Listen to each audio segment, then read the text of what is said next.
Hi అండి. పైన క్రిస్పీగా లోపల సాఫ్ట్గా ఉండి సేమియా పకోడా ఎప్పుడైనా ట్రై చేశారా? ఇంటికి ఎవరైనా గెస్ట్లు వచ్చినప్పుడు ఇలా డిఫరెంట్గా చేసి పెట్టండి, చాలా బాగుంటుంది.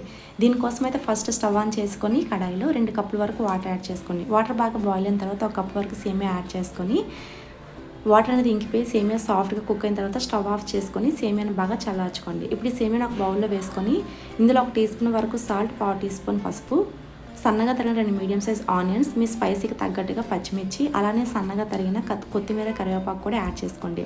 తర్వాత ఇందులో కొద్దిగా కాజు కూడా యాడ్ చేసుకోండి. కాజు అనేది ఇక్కడ ఆప్షనల్ అండి. తర్వాత 1 కప్పు సేమియాకు 1 కప్పు వరకు శనగపిండి కూడా యాడ్ చేసుకొని కొద్దిగా వాటర్ వేసుకుంటూ కలుపుకోండి. వాటర్ అనేది ఎక్కువైనట్లయితే సేమియా ఆయిల్ పీల్చేస్తుందండి, చూసుకొని యాడ్ చేసుకోండి.